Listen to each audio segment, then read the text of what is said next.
మాజీ సీఎం కేసీఆర్ గొప్ప నాయకుడేనని పక్కన ఉన్న వాళ్ళను భ్రష్టు పట్టించారన్నారు ఖైరతాబాద్ ఎమ్మెల్యే దానం నాగేందర్.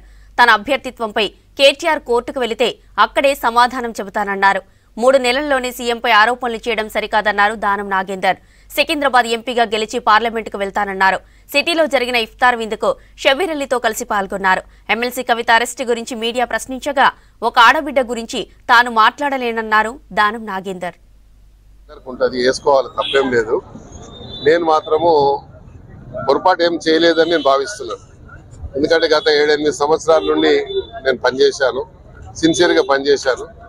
నా యొక్క సిన్సియారిటీ నాకు గుర్తించలేదు ప్రధానంగా, కాబట్టి నేను దాని మీద కామెంట్ చేయను. ఎందుకంటే ఒకసారి ఎప్పుడైతే నేను పార్టీ వదిలేసి వచ్చానో వాళ్ళకు తప్పకుండా యాంటీ డిఫెక్షన్ కింద మనకు కోర్టుకు పోయే అధికారం ఉంది. కాబట్టి దాన్ని ఎందుకు వేస్తారో నేను ప్రశ్నించాను. తప్పకుండా అది వేసుకోవచ్చు. నేను సరైన సమయంలో నేను కూడా కోర్టులో రిప్లై ఇస్తాను. ఇది అన్ని దాన్ని చెప్తే చాలా రకాల అర్థాలు వస్తాయి. ఎందుకంటే గతంలో కూడా జరిగినాయి, ఇవన్నీ ఇప్పుడు కూడా జరిగినాయి. కాబట్టి గతంలో మనం చేసిందేమో అది ఇది మంచి పని, లేకుంటే ఇప్పుడు చేసింది అపవిత్రమైంది అని చెప్పడానికి ఎవరికి అధికారం ఉండదు. కాబట్టి దాని విషయంలో నేను అంత కామెంట్ కూడా చేయదలుచుకోలేదు. వాళ్ళు ఎంతైనా గొప్పలు ఎన్నైనా మాట్లాడచ్చు, కానీ నేను మాత్రం కార్యకర్తగానే ఎదుక్కుంటూ వచ్చాను.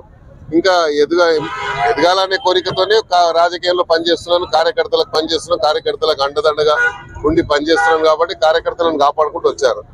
కాబట్టి నేను నా కార్యకర్తలకు ఏం చేస్తున్నారని నా కార్యకర్తలకు తెలుసు. కాబట్టి నేను దాని విషయంలో చెప్పాను. మీరు చేసింది ఇక అది చూసుకోవాలి. ఎందుకంటే వాళ్ళతో 1000 కోట్లు సంపాదించుకున్న వాళ్ళేమో వాళ్ళ గురించి మాట్లాడతలేరు. ఎందుకంటే వాళ్ళ దాంట్లో వాళ్ళ పర్సెంటేజ్ ఉంటుంది కాబట్టి, వాళ్ళ దాంట్లో వాళ్ళకి షేర్ ఉంటుంది. కాబట్టి మేము 1 రూపాయి పైరవి చేయలేదు, 1 రూపాయి కమిషన్ చేయలేదు, 1 పని చేయలేదు. మేము కార్యకర్తనే పనిచేస్తే కార్యకర్తగానే ఉన్నాం. కాబట్టి మేము తప్ప ఒక ఆడ నేను మాట్లాడాను, తప్పు అవుతుంది. మాట్లాడితే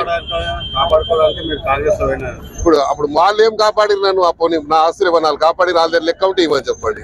ఇప్పుడు వీళ్ళు ఏం కాపాడతారు, వాళ్ళు ఏం కాపాడిరు, మరి వాళ్ళ దగ్గర ఏమో లెక్క ఉంటే ఇవ్వని చెప్పు, కొంటే ఆ లెక్క వాళ్ళకే ఇచ్చేస్తా. పోనీ ఎంపీ స్థాయి ఎలక్షన్ అర్హత మీకుందా? ఏం తెలుసు ఆయనకి ఎంపీ 3 నెలల్లోనే రేవంత్ రెడ్డి గారు 3000 కోట్లు ఇలా జరిగింది సంపాదించిండు అంటే మరి 10 ఏళ్లలో మీరు ఎంత లెక్క చేయాలి కదా. 3 నెలలది 10 ఏళ్లకు ఎంత అవుతుందో లెక్క చేస్తే మరి మీరు 10 ఏళ్లకు అంత సంపాదించినట్టు లెక్క కదా.